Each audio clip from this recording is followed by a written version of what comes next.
नमस्कार मंडळी. मोदींनी देशाच्या जनतेला आवाहन केलं. अनावश्यक पेट्रोल डिझेलचा वापर टाळा, सोने खरेदी करू नका, शक्य असेल तिथे सार्वजनिक परिवहन व्यवस्थेचा अवलंब करा. त्यामुळे सेक्युलर लिब्राडू आणि मुस्लिम चाट्यांना मिरच्या झोंबल्या. त्यांनी मोदींची निंदानालस्ती सुरू केली. मोदी हरले असा गळा काढू लागले. पण मोदी नेमके काय करतायत हे विरोधकांना ना पूर्वी कळले आणि आताही कळत नाहीये. मोदींच्या आवाहनाला प्रतिसाद देण्याच्या घटना हळूहळू पुढे येऊ लागल्या. एका सोनाराने आपल्या पेढीवर दागिने विकणार नाही असे जाहीर केले. एका तरुणाने लग्नासाठी सोन्याची खरेदी रद्द करून टाकली. अनेकांनी सार्वजनिक परिवहन सेवेचा वापर करायला सुरुवात केली. हे का शक्य झाले? ज्येष्ठ पत्रकार भाऊ तोरसेकर यांनी सुमारे 10 वर्षांपूर्वी एका भाषणात त्याचे उत्तर दिले. लोक मोदींच्या आव्हानाला का प्रतिसाद देतात हे भाऊ सांगतायत, ऐका. अनेकदा दिसत नाही माणूस काय करतोय, त्याचा हेतू काय आहे, त्याच्यासमोरची आव्हानं काय आहेत. तर मोदींसमोरचं सगळ्यात मोठं आव्हान जे होतं की या देशाला त्याचे पाय आहे ते दाखवून देणं. गेल्या 5 वर्षात त्याने आपल्याला पाय आहे ते दाखवून आपण आपल्या पायावर उभे राहू शकतो, आपण आपल्या पायावर उभे राहू शकतो. आणि आता हा माणूस झेपावण्याच्या तयारीला लागलेला. तो तुम्हाला उडायला लावणार, तुमच्या पंखात बळ भरणार, कारण तुम्हाला पंख आहे ते दाखवायला लागेल. त्या पिंजऱ्यात बंदिस्त असतो तो पोपट, बाहेर आल्यानंतर देखील उडायची हिंमत करत नाही. तशी आपली अवस्था होती. याने आपल्याला त्या पिंजऱ्यातून बाहेर काढले, पण तो आता आपल्याला दाखवेल की तुला पंख आहेत, तो उडू शकतोस. आणि हे सगळ्यात मोठं आव्हान आहे. मग क्षेत्रात कुठल्या काय करणार हे सोडून द्या. कुठल्या क्षेत्रात आपण झेपावू, कुठे काय करू, हे सगळे दुय्यम भाग आहेत. पण मुळात इच्छा जागवणं, इच्छा जागवणं हे सगळ्यात मोठं काम आहे.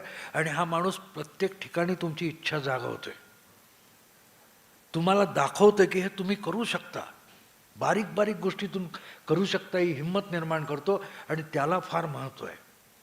त्यामुळे आव्हान कुठचं आहे? आव्हान जग जिंकणं नाही. इस्रायल एवढूसा देश आहे, इस्रायल एवढूसा देश आहे, पण तो का? त्यांच्याकडे ती दांडगी इच्छाशक्ती आहे. आपली इच्छाशक्ती सतत मारली गेली. आणि तुम्ही बारकाईने बघाल तर तुमच्या गोष्ट एक लक्षात येईल की पुरोगामित्व, सेक्युलर, अमुक तमुक, हे सगळंच्या सगळं एक मोठं षडयंत्र आहे. कुमार केतकर म्हणतात व्यापक कट, तो आहे की तुमच्या मनातली इच्छा मारून टाकायची. मित्रांनो, जिहादची, आधुनिक जिहादची ज्यांनी एक डेफिनेशन किंवा डॉक्ट्रिन तयार केलं, ब्रिगेडियर एस के मलिक नावाचा पाकिस्तानचा माजी सेनानी, त्याचं पुस्तक आहे कुरानिक कन्सेप्ट ऑफ वॉर. त्याच्यात तो लिहितो की जिहाद हत्याराने लढता येत नाही, जिहाद भूमी मिळवण्यासाठी लढता येत नाही. शत्रूला हरवण्यासाठी हत्यार उपयोगाचं नसतं, त्याची भेदकता उपयोगाची नाही.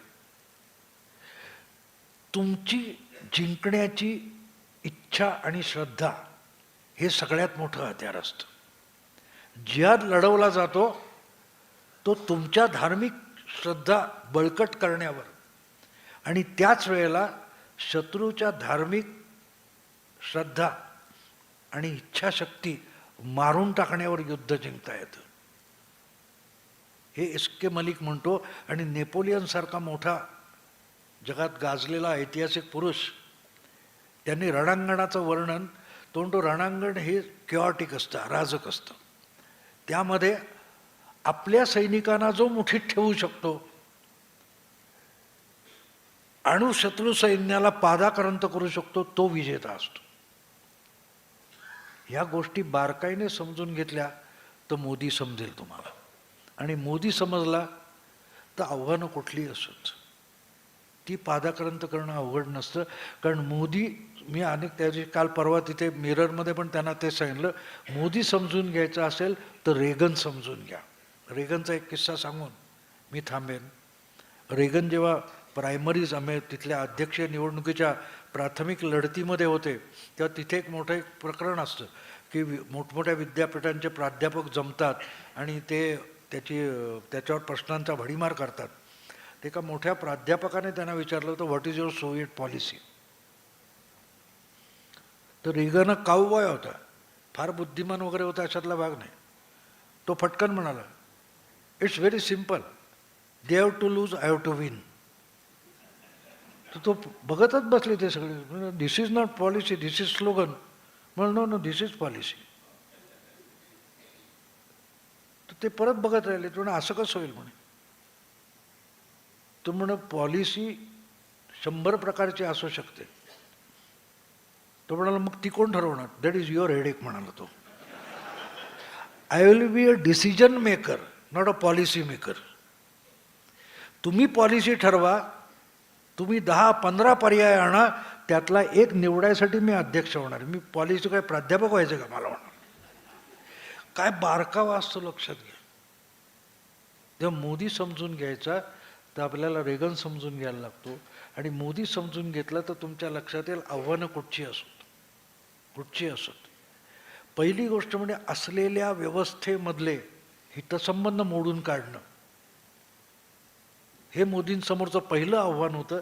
आणि ते त्यांनी 5 वर्षात बऱ्याच अंशी, म्हणून उगाच नाही, अवॉर्ड वापसी आली, नाटकं झाली, 600 लोकांच्या सह्या झाल्या, काय काय वाटेल ते सगळे. हे सगळे लाभार्थी आहेत लक्षात. हे सगळे लाभार्थी आहेत 70 वर्षातले. तर त्यांच्या हितसंबंधाला धक्का लागतो ना. म्हणून ती जखमेवर जेव्हा तुम्ही ते औषध लावता तेव्हा तुम्हाला झोंबत नसतं, त्या तिथल्या रोगजंतूंना जमणार ते तडफडतात. ते तुमच्या सगळ्या संवेदनांना झंझोडून टाकतात. तर ती सगळं जो तो क्लास बेळातून बाहेर आलाय तो आहे, तो लाभार्थी आहे. साहित्य अकादमीचे मोठमोठे पारितोषिक मिळालेले लोक जे वापसीवाले होते, त्यांची किती पुस्तकं वाचली गेली सांगा. मी ते सगळे पत्रकार लिहित होते, त्यांना एक प्रश्न विचारला की बरं सगळेच अकॅडमीवाले कसे काय परत करतात, ज्ञानपीठवाला का नाही कोण परत करत. ते मला हा आहे. म्हटलं तीच तर बातमी आहे. कुत्रा माणसाला चावला ही बातमी नसते, माणूस कुत्र्याला चावला ही बातमी असते. म्हणले सगळे सरकारने पोचलेलेच परत देत आहेत, कारण त्यांना नको असलेलं सरकार आलंय, नको असलेलं सरकार आलं.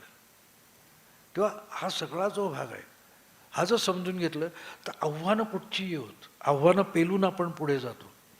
पण आव्हानं जसं म्हणतात की तो बोकडांचा सेनापती सिंह असेल तर ते बोकडसुद्धा सिंहासारखे लढतात. पण सिंहांचा सेनापती बोकड असेल तर ते बोकडाप्रमाणे कापले जातात.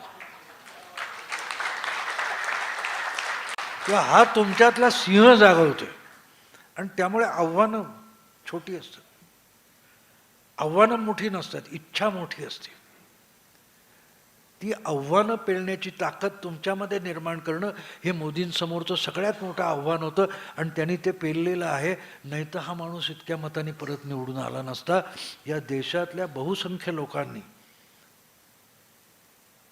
त्यांना प्रतिसाद जो दिलेला आहे तो असा दिलाय की तू आव्हान पेलायला उभा राहत असेल तर आम्ही तुझ्याबरोबर आहोत. आणि हे सगळ्यात मोठं आव्हान होतं. आणि म्हणून तो तुम्हाला दिसेल की ज्या दिवशी प्रचार संपला तो माणूस गुहेत जाऊन बसला, तो किती निर्धास्त होता. कारण त्याला तुमच्या चेहऱ्यावरचं दिसत होतं की हा समाज आव्हान पेलायला तयार होतोय. आणि त्याचंच प्रतिबिंब मतदानात पडलं. मग तो तिथला सायकिया असो किंवा पुण्यातला कोणतरी एक मतदार असो, त्याची जी इच्छाशक्ती मोदींनी जागवले हे सगळ्यात मोठं आव्हान होतं. सगळ्यात मोठं आव्हान होतं की तुम्ही आता तुमच्या पायावर उभे राहिलात. मित्रांनो, चालणं हे आव्हान नसतं. अगदी शेवटची गंमत सांगेन की आता गेल्या जुलैमधली गोष्ट आहे. माझ्या भाचा वॉशिंग्टनला असतो. त्याला तिकडे मुलगी झाली, त्याने पहिला वाढदिवस साजरा करायला इथे आणली होती. आणि आणली ते माझ्या सवयीनुसार मी त्याच्यावरही ओरडाआरडा केला की मूल वर्षाचं व्हायला लागलं, चालत का नाही, उभं का नाही राहत. तर ती मुलं माझ्याकडे आली की माझ्याच ताब्यात असतात, मी ओरडाआरडा करतो, त्यामुळे बोलत नाही. म्हटलं हिला आता चालती करून पाठवेन. तुम्हाला मित्रांनो सांगतो, 14 दिवसात तिला मी चालती करूनच पाठवली, चालती करून पाठवली. आणि हा माझा अनुभव सांगतो की मोदींनी जर आपल्याला 5 वर्षात पायावर उभं केलं असेल या देशाला, तर हा देश पुढच्या 5 वर्षात दौडायला लागेल, चालायला लागेल, दौडायला लागेल. प्रश्न इतकाच आहे आव्हानं कुठची, हा प्रश्न आहे तुमचा. आव्हानं आयुष्यात कायम असतात, तुम्ही कधीही सुखी समाधानी नसता. आव्हान नसेल तर आयुष्य संपतं. कुंतीला श्रीकृष्णाने एकदा प्रसन्न होऊन विचारलं होतं की तुझी इच्छा काय आहे सांग, आणि ती म्हणाली जेवढी संकटं देता येतील तेवढी दे. तेव्हा श्रीकृष्ण तिला म्हणतो मी वरदान मागायला सांगतो, तुम्हाला हेच वरदान आहे, कारण संकट नसलं तर तू आठवशील कसं. त्या संकट आयुष्यभर असतात मित्रांनो. आयुष्य हेच एक आव्हान आहे. सर्वायवल सर्वायवल हे आव्हान आहे, आणि सर्वायवल विसरलात तर रिवायवल नसतं. सर्वायवल विसरलात तर रिवायवल नसतं. हेच राहुल गांधींना कोणी सांगितलं नाही, निकाल तुमच्या समोर आहेत.